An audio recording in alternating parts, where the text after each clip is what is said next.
Hello friends, welcome to Sneha's cooking diary. இந்த மெத்தடில் once try பண்ணுவோம். Sambar powder, green paste masala போட்டு. ஓகே ஃப்ரெண்ட்ஸ், சூப்பராக ஃபிஷ் ஃப்ரை ரெடி. ஃப்ரைக்கு பார்த்துக்கலாம். ஃப்ரைக்கு நான் எடுத்து வச்சுருக்கேன் மசாலாஸ். உப்புத்தூள் போட்டுக்கலாம். எல்லோரும் ஃபிஷ் ஃப்ரை பண்ணுற மாதிரி தான் ஃப்ரெண்ட்ஸ் நான் செய்கிறேன். இது வந்து க்ரீன் பேஸ்ட் மசாலா ஆல்ரெடி நான் அரைச்சி வச்சுன்னு இருக்கேன். அதாவது பச்சை மிளகா, கருவேப்பிலை, கொத்தமல்லி, பூண்டு, அதுதான் க்ரீன் பேஸ்ட் மசாலா நம்ம போட்டோம். இப்போ அடுத்து மஞ்சள் தூள், மிளகாய் தூள், அப்புறம் இது வந்து சாம்பார் பவுடர்.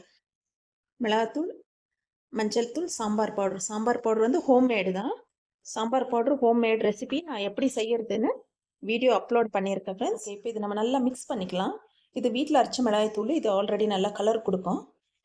இது நல்லா மிக்ஸ் பண்ணி வச்சுக்கலாம். இதுவும் ஒரு 1/2 hour நம்ம மேரினேட் பண்ணி வைக்கலாம். ஓகே, இப்போது இந்த ட்ரையாக இருக்குது இல்லைங்களா, இதுக்கு நம்ம என்ன பண்ண போகிறோம், புளி தண்ணி தான் ஊற்ற போகிறோம். இந்த புளி தண்ணி தான் நம்மளுக்கு ஃபிஷ்ஷுக்கு டேஸ்ட் கொடுக்கும். நல்லா புளிப்பு, காரம், உப்பு இதெல்லாம் இது உள்ளே இறங்கும். அவ்வளோதான், போதும். இந்த புளி தண்ணியில் போரட்டும். இது வந்து ஃப்ரைக்கு ஃப்ரெண்ட்ஸ்.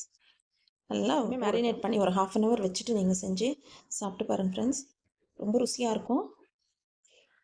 அதனால தான் மீன் குழம்பெல்லாம் நம்ம நெக்ஸ்ட்டோட வச்சு சாப்பிடும்போது நல்லா இருக்குன்னு சொல்லுவாங்க. ஏன்னா மசாலா அதில் ஒரு அந்த டேஸ்ட் அவ்வளோ அதிகமாக நல்லாயிருக்கும்.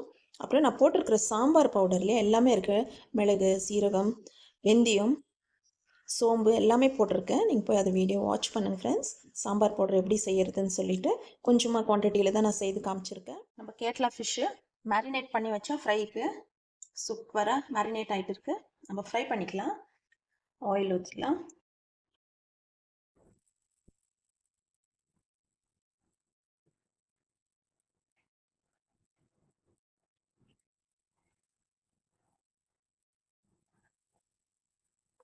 கேட்லா மீன் உங்களுக்கு யாருக்கெல்லாம் பிடிக்கும், நீங்கள் எப்படி செய்கிறீங்கன்றது எனக்கு கமெண்ட்ஸில் தெரியப்படுத்துங்க சார்.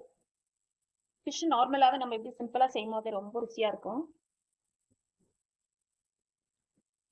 நல்லா மேரினேட் ஆகிட்டு இருக்கு. ஃப்ரை ஆகட்டும்.